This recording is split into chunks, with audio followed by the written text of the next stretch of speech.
Misterios antiguos y el cristianismo. GA 87. 17 de enero de 1902, Berlín. Los conceptos básicos de la cosmovisión platónica. Estimados asistentes, hace 8 días me tomé la libertad de hablar sobre el Fedón platónico, en relación con la conversación sobre la inmortalidad, o más bien, la infinitud del alma, para mostrar cómo Platón hace que su héroe, digamos Sócrates, hable con una especie de iniciado, con personas de mentalidad similar, con almas que pueden comprenderlo. Dije que se trata de una especie de conversación espiritual con quienes ya están en el tema. Y hemos visto que se trata principalmente de guiar a los participantes hasta donde realmente desarrollen en sí mismos aquello de lo que Goethe dice. Y mientras no tengas esto, este morir y devenir, solo eres un huésped insulso en la tierra oscura.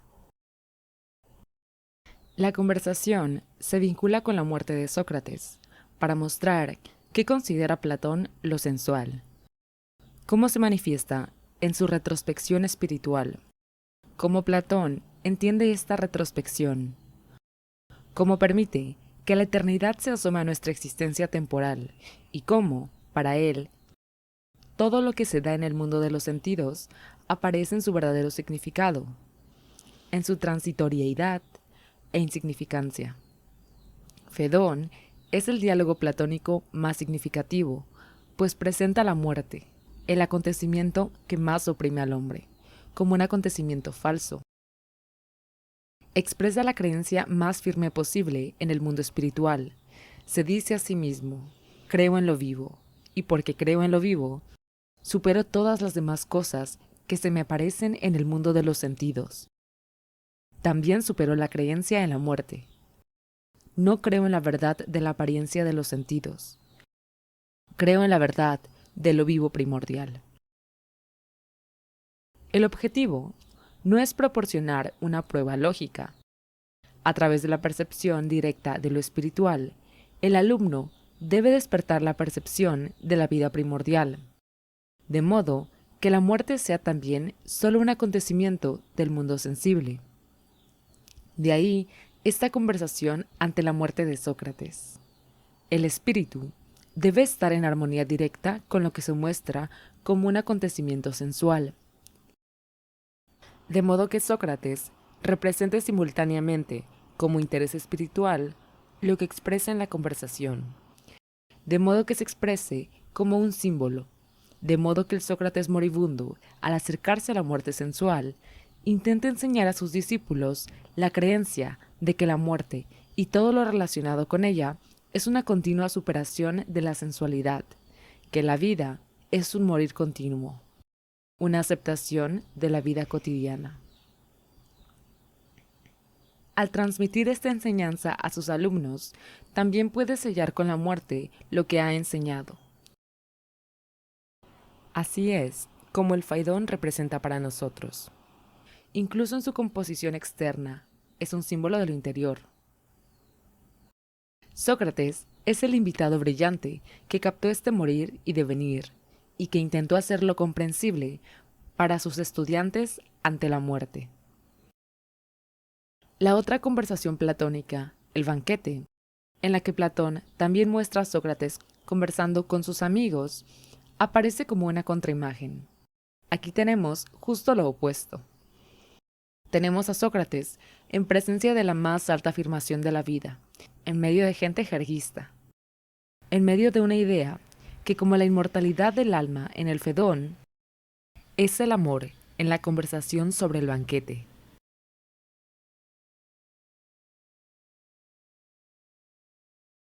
Esta idea también se va comprendiendo poco a poco, pero la comprensión es tal que entre los invitados solo Sócrates es el clarividente. Todos los que lo rodean no la han encontrado ni la han comprendido. No la han comprendido. Sócrates se alza como un pilar sobre quienes habitan desde la oscuridad y el error. Entre ellos, Sócrates se nos presenta como el único brillante. Por lo tanto, Se trata de un añadido a la conversación, en realidad clarividente, del Faidón. Aquí, en el banquete, se nos muestra la infinita excelencia de quien posee las más altas consagraciones de Platón y cómo se representan en Sócrates. Sócrates se enfrenta a las más diversas opiniones. Vemos cómo los invitados expresan personalmente sus opiniones sobre el amor. Primero Fedro, un hombre de la vida cotidiana, que lo ha reflexionado desde la perspectiva del sentido común. Luego Pausanias, un estadista, luego un médico, luego un poeta del tipo cómico y finalmente uno de tipo trágico. En resumen, personalidades que no han penetrado en las profundidades de la mente. Ahora, podemos ver cómo estableció el contraste entre las diferentes personas. Fedro afirmó que Eros es lo divino, lo absolutamente valioso. Quienes están unidos por el amor también se ven obligados a un comportamiento virtuoso. Quien ama a otro, quien está ligado a él por la amistad, se sentirá obligado a comportarse virtuosamente de una manera completamente diferente. Se sentirá avergonzado si se deja tentar por algo que no es virtuoso. Vemos que todo lo práctico, el punto de vista utilitario, es alabado como el origen de la virtud. El estadista declara que todo el orden del Estado se funda en el amor y que éste lo mantiene unido. Vemos entonces cómo el médico alaba el amor, cómo muestra cómo éste cura la enfermedad, en el sentido de que las sustancias que se aman o no se aman orientan la medicina, para que actúen según las leyes más profundas del mundo. Es la disonancia en el universo, a partir de la cual se desarrolla la enfermedad. La armonía es lo que el médico busca. Es el amor del que surge la armonía. Así, el erudito se sitúa frente a Eros, que lo impregna todo. Ya he hablado de cómo Empédocles compone el mundo de 4 sustancias primarias, y cómo estas sustancias asumen entonces una oposición hostil, lo que el físico llama repulsión y atracción. Empédocles lo llama odio y amor. El cuarto punto que nos confronta, Aristófanes, nos ofrece su visión de amor en el mito. Hemos visto que Platón recurre al mito cuando quiere ascender a poderes superiores. Cuando los conceptos científicos no bastan, recurre al mito, a la poesía. No es algo que deba aparecer como una fantasía superior, sino un reflejo de acontecimientos espirituales superiores que la poesía debería ser. Aristófanes expresa así: originalmente, la naturaleza humana era de una clase muy diferente. Si pudiéramos remontarnos al origen de la Tierra, veríamos personas que no solo se dividen en individuos, sino también aquellas en las que varios individuos se unen en uno. Solo más tarde, a través de una especie de caída en el pecado, estos individuos se separaron. Han conservado un anhelo mutuo desde su estado original. Este anhelo se expresa en su amor mutuo. Buscan lo que una vez fueron y se esfuerzan el uno por el otro para recuperar su estado original, su naturaleza original. Para el ser amado, el amor no es otra cosa que la búsqueda de su otra mitad, de lo que el mundo los ha separado. Esta es la extraña cosmovisión en la que expresa su visión. Los conduce de vuelta a lo que está por debajo de lo que ahora es la naturaleza humana, donde ocurre la colisión de lo espiritual y lo natural, donde se unen de manera directa, lo cómico nos confronta. Todo fenómeno cómico consiste en nada más que la sucesión de lo natural, en el choque de lo natural con lo espiritual, sin que podamos ver el equilibrio armonioso entre ambos. El chiste surge del hecho de que se busca conectar cosas que no pertenecen juntas, de modo que siempre aparece el abismo entre la diversidad sensual y la unidad espiritual. Es en esta búsqueda del ser espiritual, por el fundamento natural original, esta fisura abierta, donde Aristófanes busca la imagen de Eros. El poeta trágico, Agatón, busca ensalzar al dios del amor con seriedad. También da a conocer sus puntos de vista. Describe la naturaleza del dios del amor diciendo: Él es aquello que se manifiesta como el fuego de la mente, aquello que serpentea de mente en mente. Si bien el anhelo es una propiedad de la razón, el amor surgió cuando la sabiduría se apoderó de la mente. A medida que la mente humana se siente atraída por la mente primordial del mundo, se revelan las infinitas obras de Eros. Esto demuestra cómo todos los seres humanos son una emanación de la mente. Demuestra que la forma más elevada de virtud reside en el estado intermedio. Es precisamente la mente llena de amor la que triunfa sobre el poder ciego en todas las partes. La sabiduría de la mente es más fuerte que la fuerza ciega que prevalece en el mundo. Eros es más fuerte que el impetuoso Ares.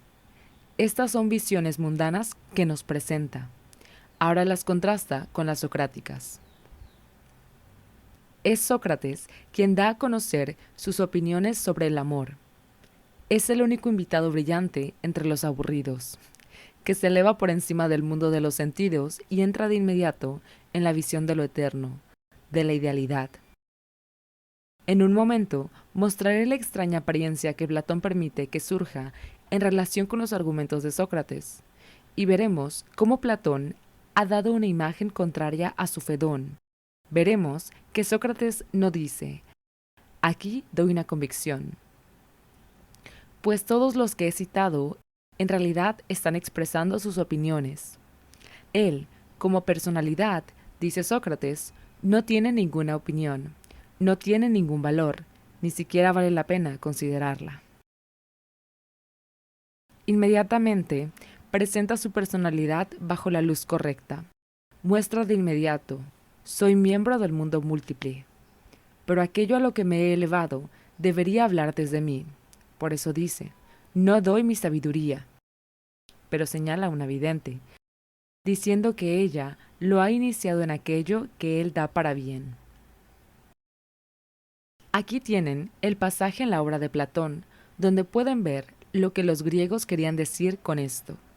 Donde quiera que una figura femenina, una sacerdotisa, una diosa o heroína, o cualquier otra entidad femenina entre en el proceso espiritual, siempre se alude a un estado de conciencia. Hemos visto esto en el desarrollo de los mitos griegos y lo vemos también hoy. Sócrates no revela nada. No quiere decir nada desde el nivel ordinario de conciencia, sino desde el superior. Se eleva a lo que la vidente Diótima le enseñó. ¿Qué explica Sócrates que Diótima le enseñó? Primero explica, a su manera, qué es el amor y pregunta: ¿debe realmente ser alabado como aquello que no tiene ninguna materia? ¿Es realmente tan diferente como otros lo han hecho parecer? Se ha dicho que Eros es el dios más antiguo y valioso, pero veamos solo cómo se expresa. Esta deidad se expresa inclinándose hacia algo que no posee. Por lo tanto, debemos decir que se basa en la carencia. La sabia vidente me enseñó algo más. Me enseñó, dice Sócrates, que el amor, Eros, fue concebido en la fiesta de nacimiento de Afrodita, por el dios de la abundancia, por un lado, y por la diosa de la escasez, de la carencia, por el otro. La necesidad y la riqueza son los padres de Eros. Por lo tanto, vemos que donde aparece el amor no es en realidad algo divino, sino precisamente aquello que se interpone entre lo humano y lo divino. Es aquello que no ha surgido de la pura necesidad de la vida, sino que ha surgido de la falta de la vida y de la riqueza de lo eterno, como aquello que constituye la mediación que impulsa al hombre hacia arriba. Así es como Sócrates describe el amor. Eros es precisamente el mediador que conduce de lo sensual a la plenitud espiritual. Eros no es, por lo tanto, un dios, sino un mediador entre lo divino y lo humano. Por eso, Sócrates lo llama demonio. Por lo tanto, esto también explica cuando se habla del demonio de otra manera.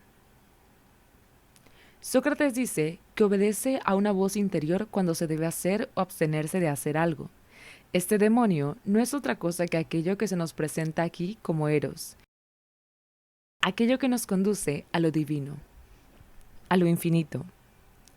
Cuando lo encontramos en la diversidad, cuando lo encontramos como aquello que se nos presenta como luz, cuando hemos salido de la oscuridad, entonces es Eros quien nos conduce allí, nos conduce a lo infinito. Así, es a Eros a quien Sócrates presenta como guía hacia la esencia. Eros, el amor, se nos presenta de la misma manera que en la India, cuando Krishna dice: en medio del sol está la luz, en medio de la luz está la verdad, en la verdad está la esencia. En la perspectiva platónica, también nos enfrentamos al hecho de que el ser infinito emerge en la verdad que aparece en la perspectiva de la eternidad. Esta perspectiva platónica se acompaña del hecho de que la fuerza demoníaca que conduce al hombre de su sensualidad inmediata a la visión eterna no es otra cosa que el demonio del amor. Así, Sócrates se nos presenta como aquel que sigue a Eros para ser conducido a la verdad inmediata. Sócrates se nos presenta de tal manera que aparece en medio de los demás oradores como el clarividente. El banquete es un asunto turbulento. Están atrapados en el mundo sensorial. Y mientras Sócrates proclama sabiduría en sus discursos, otros oradores se adormecen, lo que significa que no pueden escapar de la oscura diversidad. Habla con los poetas, cómicos y trágicos y discute ideas con ellos. Como los últimos que han permanecido brillantes, intenta guiarlos hacia la visión externa. Conversa con ellos y les dice que el poeta, el verdadero poeta, debe ser capaz de expresar lo cómico tanto como lo trágico. Aquí vemos cómo Sócrates va más allá del poeta, pero mantiene su fe en la poesía hasta el final. Aquí señala que lo trágico y lo cómico son capaces de elevarse hasta lo eterno. Lo cómico y lo trágico surgen del hecho de que lo múltiple se mide con la unidad, lo transitorio con lo eterno, con la verdad. Donde quiera que nos encontremos con lo trágico o lo cómico, el espíritu debe, de alguna manera, confrontarnos con lo sensual. El héroe trágico, en una tragedia, solo parece trágico porque en él la idea finalmente triunfa sobre la desaparición de lo externo, lo mortal. El espíritu, en oposición a lo terrenal y material, aparece como lo cómico. Cuando el hombre observa la disonancia de lo terrenal después de haber alcanzado cierto desarrollo en la escala espiritual, cuando así mira hacia atrás a lo que sucede allí abajo, lo que no aparece como armonía en la multiplicidad, mientras que ante sus ojos sí aparece como una especie de armonía, entonces se le aparece como humor. Quien mira hacia atrás es en realidad cómico, en el sentido en que Sócrates expresa sus palabras desde la perspectiva de la visión eterna. Y cuando lo espiritual enfatiza las inmensas dificultades que debe superar, enfatiza lo difícil que es escapar de lo material. Cuando lo espiritual no se considera superficialmente, sino de tal manera que la palabra opuesta se considera seria, surge la poesía trágica. Lo que el sabio Silén responde al trágico rey Midas, al problema es: ¿qué sería lo mejor para el hombre? Lo mejor para el hombre sería no nacer, y una vez nacido, morir pronto. Esto debe entenderse de tal manera que lo que está encerrado en la forma temporal supera esta forma y penetra hasta lo eterno. Así es como el hombre supera la tragedia. Ahí reside la tragedia primordial que todo aquel que tiene la perspectiva hacia arriba, hacia lo espiritual y hacia abajo debe sentir, dependiendo del estado de ánimo que lo embargue, dependiendo de si ve la penetración desde abajo o desde arriba. El mundo le parece trágico o cómico según su perspectiva. El poeta debe ser capaz de abordar tanto lo trágico como lo cómico, según su visión, tanto lo ascendente como lo descendente. Quien posee una visión clara, tanto ascendente como descendente, puede lograrlo. Sócrates sigue siendo clarividente, no como quien ve lo espiritual como lo material, sino como quien reconoce la interrelación entre ambos, quien ya no es humorístico ni serio, sino que disuelve el contraste en el gran desarrollo, donde lo material ha crecido, lo espiritual penetra desde arriba y por lo tanto vivifica lo material. Es una visión unificada que reemplaza lo trágico y lo cómico. Él es el sabio junto a ambos. Estos se desvanecen y solo Sócrates permanece. Es él quien lo sobrevive. Desde un punto de vista de la visión griega de la vida, no como una simple representación simbólica, cabe mencionar, él era el que más bebía. Los demás se han desvanecido. Él es el único que permanece despierto. Aunque este símbolo resulte dudoso para nosotros, pretendía expresar que Sócrates estaba tan iniciado que ningún efecto sensual material podía impedirle su clarividencia. Es en él en cuya personalidad se expresa lo que Platón describe como la fusión de lo material y lo espiritual.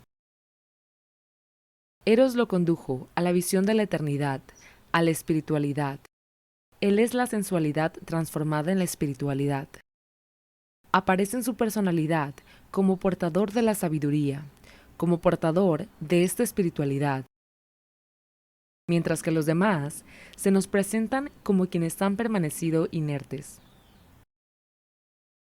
Aquí es el espíritu más brillante de Sócrates quien lo ha captado, quien se ha desprendido de toda multiplicidad sensual, quien lo ha alcanzado, lo primigenio, mediante el poder de Eros, por el cual se ha dejado guiar.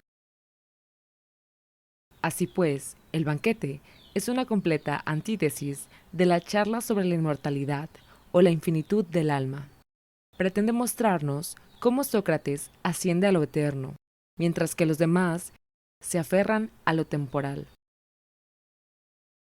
Lo mejor es como Platón nos muestra cómo permite que Sócrates cese como sabio y cómo le permite reproducir lo que recibió como inscripción de la diosa, la sacerdotisa. Esto demuestra que el místico griego siempre utiliza el símbolo de lo femenino, que representa la profundización del estado de conciencia.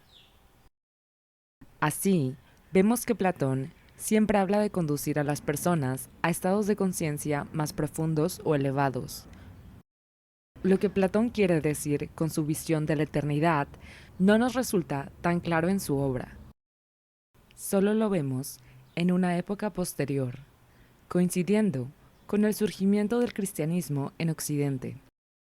Veremos cómo estos pensamientos adquieren su verdadero contenido a través del misticismo filónico. Lo que Platón nos muestra como un camino espiritual también puede conservarse en términos de contenido en Occidente.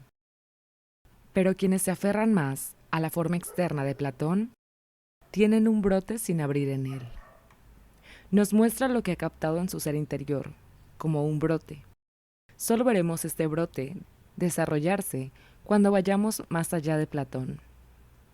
Así como en Platón vemos el surgimiento de la filosofía de Heráclito, en Filón vemos el surgimiento de la filosofía platónica. No quiero decir que Platón no se situara en un nivel de conocimiento superior. Los antiguos lograron expresar esto de la forma más directa que Platón. Describiría el misticismo, hasta el misticismo neoplatónico, como un desarrollo continuo. tenemos una fuerte conexión con Heráclito. Bebió directamente de la sabiduría de los misterios. Heráclito es un punto clave en los albores de la vida espiritual griega. Por eso, Heráclito era muy consciente de que así como el Logos debe seguir caminos descendentes en el desarrollo del mundo, la materia debe seguir el camino ascendente. El Logos debe espiritualizar la materia, y por eso está llamado a penetrarla. Al principio, aparece como un mero balbuceo. Solo más tarde, la palabra alcanza el poder de representar directamente al espíritu. Así, todo el proceso espiritual es una continua impregnación de la palabra con el espíritu. 600 años antes del nacimiento de Cristo, Buda ya lo dijo. Sus palabras poseen un poder divino. Quizás revelen más de sí mismas de lo que ahora parecen contener. Son, por así decirlo, el cuerpo de lo que contienen. Ya lo contienen. Pero el cuerpo solo ha podido desarrollarse mediante la aproximación. Con el auge del cristianismo, el espíritu se apoderó de la palabra y se apropió del dominio sobre ella en el momento en que ésta realmente se hizo carne. Solo después de Platón, la palabra se convirtió en la expresión directa de lo espiritual. Con Platón, esto aún está velado como un capullo. Esta es también la razón por la que la filosofía platónica, si se toma meramente en un sentido exotérico, sin la intuición mística más profunda, no puede revelar directamente lo que pretende revelar. Después de todo, posee la profundidad abisal de toda penetración esencial. Pero esta profundidad aún se resuelve en las profundidades de la materia misma. La vestidura exterior de los diálogos platónicos aún no ha recibido toda la sabiduría extraída de ella, y de aquí proviene la afirmación de que la filosofía platónica contiene contradicciones. En la yuxtaposición de lo material con lo espiritual se ve, según Platón, una especie de talón de Aquiles, y debemos admitirlo también en lo exotérico. El misticismo platónico solo se comprende si lo analizamos esotéricamente, como intentamos hacerlo con el Fedón y el banquete. Pero si lo entendemos así, se nos aclaran muchas cosas que de otro modo parecerían incoherentes. Por un lado, Platón sitúa la visión de las ideas. Por otro, el mundo de la existencia sensual. Platón no logró demostrar que uno es en realidad también el otro, que uno gobierna al otro. No logró demostrar que el yo es tú y tú es yo, que el individuo no tiene derecho a decirse yo a sí mismo, que solo puede decirse yo cuando ha superado el ego individual. Platón contrastó la diversidad terrenal con la unidad que se cierne sobre lo terrenal. Debe superar el ser sensual para poder avanzar hacia lo eterno. ¿Cómo se nos presenta entonces lo temporal? Lo temporal es impotente ante lo eterno. Lo temporal no se espiritualiza con lo eterno. Platón no ha encontrado una transición. Platón tiene lo eterno, pero no como el eterno creador. Platón desconoce la personalidad creativa y divina, dice el cristianismo. La temporalidad pertenece a la creación, le dice el cristianismo a Platón. Puede que se haya referido a lo eterno, pero no comprendió cómo explicar lo temporal a través de lo eterno, cómo armonizarlos. Esto puede afirmarse con razón si se adopta una perspectiva exotérica del asunto.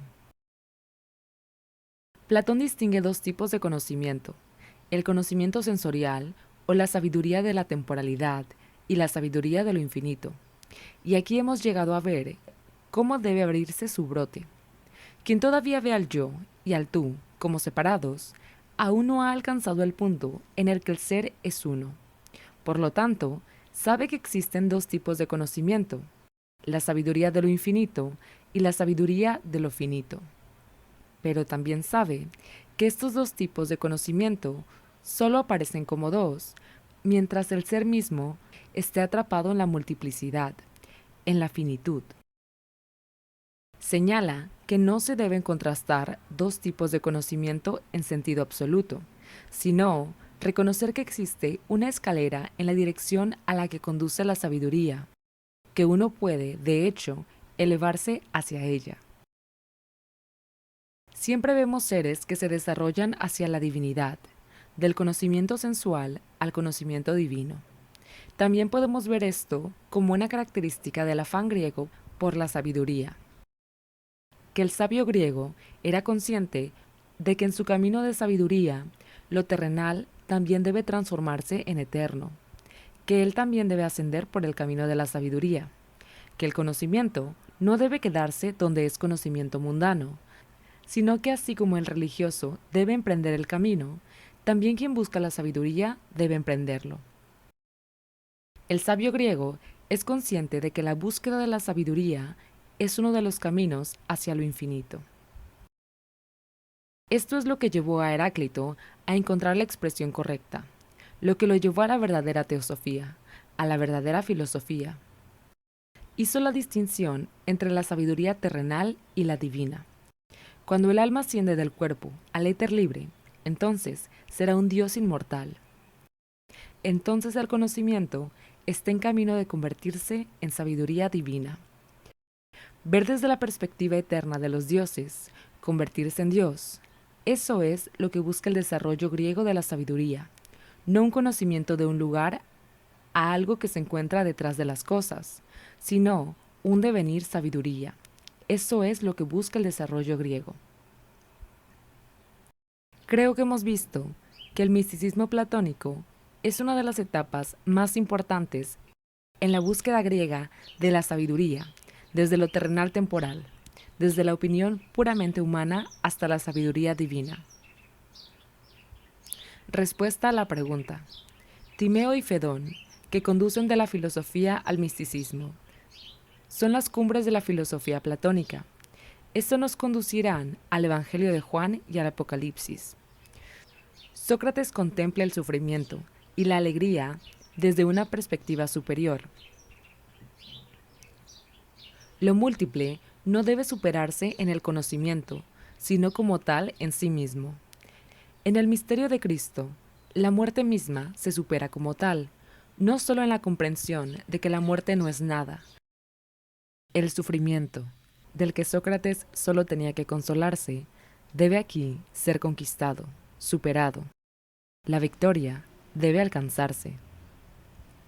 Debe haber una necesidad absoluta para que esta victoria se alcance. La sabiduría es solo una abreviatura del camino. En términos exotéricos, Platón lo redujo a una tercera parte.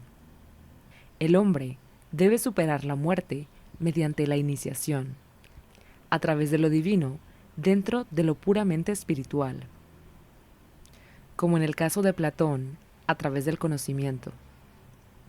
No todos pueden recorrer el camino de la sabiduría, por lo tanto, debe haber también un camino que transcurra en la vida real, donde el verbo hecho carne, el espíritu corpóreo, es la superación.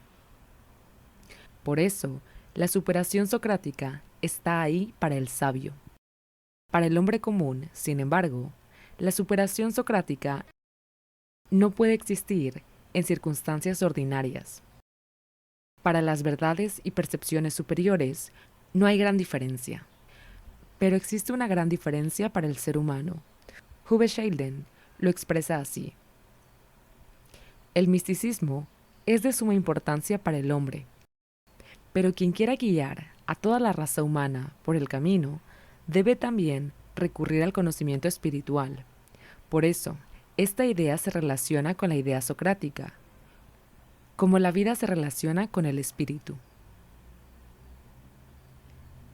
La salvación que se alcanza mediante la idea de Cristo es la salvación en la vida, a diferencia de la salvación en el mero espíritu.